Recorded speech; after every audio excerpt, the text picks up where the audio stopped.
शहरों में पुरानी आबादी क्षेत्र के नियमन पर बड़ा फैसला। 63 वर्ष से पूर्व की संपत्ति के लिए देना होगा केवल एक दस्तावेज। संपत्ति के स्वामित्व कागज नहीं तो देना होगा एक दस्तावेज। पट्टा लेने के लिए 2 के बजाय देना होगा केवल एक दस्तावेज, लेकिन इस दस्तावेज में होना चाहिए प्रमाण। वर्ष 1959 से पूर्व संपत्ति के निर्माण का होना चाहिए प्रमाण। यूडीएच एलएसजी ने इस बारे में जारी किए हैं आदेश।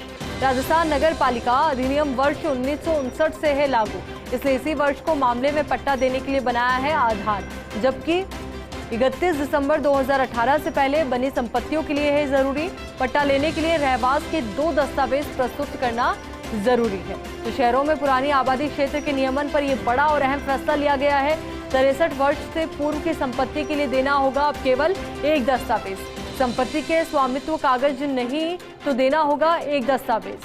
अब इसी को लेकर ज्यादा जानकारी के साथ हमारे सहयोगी अभिषेक श्रीवास्तव हमारे साथ जुड़ चुके हैं। अभिषेक, देखिए, एक अहम और बड़ा फैसला लिया गया है और ज्यादा फायदा उन्हीं को होगा जो पुरानी बस्तियों में रह रहे हैं, पुरानी आबादी क्षेत्र में रह रहे हैं। तो कितने लोगों को लगभग सीधा फायदा इससे?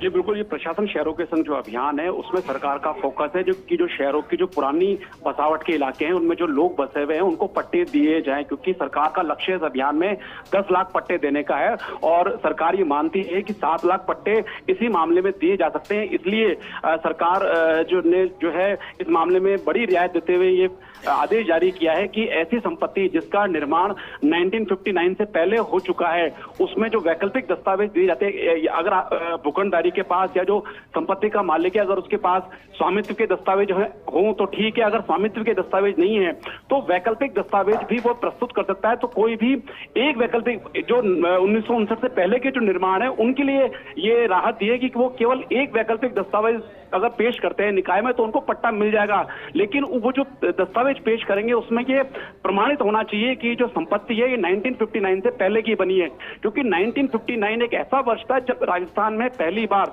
राजस्थान नगर पालिका अधिनियम लागू किया गया था और इस अधिनियम के तहत शहरी निकायों की व्यवस्थाएं लागू की गई थी। तो इसी को एक आधार माना है, जबकि ऐसे और भी कई मामले हैं जिसमें सरकार की आदेश है कि जो 31 दिसंबर 2018 के कट ऑफ डेट तय की गई है, इससे पहले के जो भी संपत्ति है या जो भी वहां पर लोग रह रहे हैं तो रहने के प्रमाण के तौर पर 2 वैकल्पिक दस्तावेज देने होते हैं, जिनमें पानी बिजली के बिल शामिल है, जिनमें मतदाता सूची में नाम शामिल है, मतदाता पहचान पत्र शामिल है। इस तरह के कई प्रकार के दस्तावेज हैं।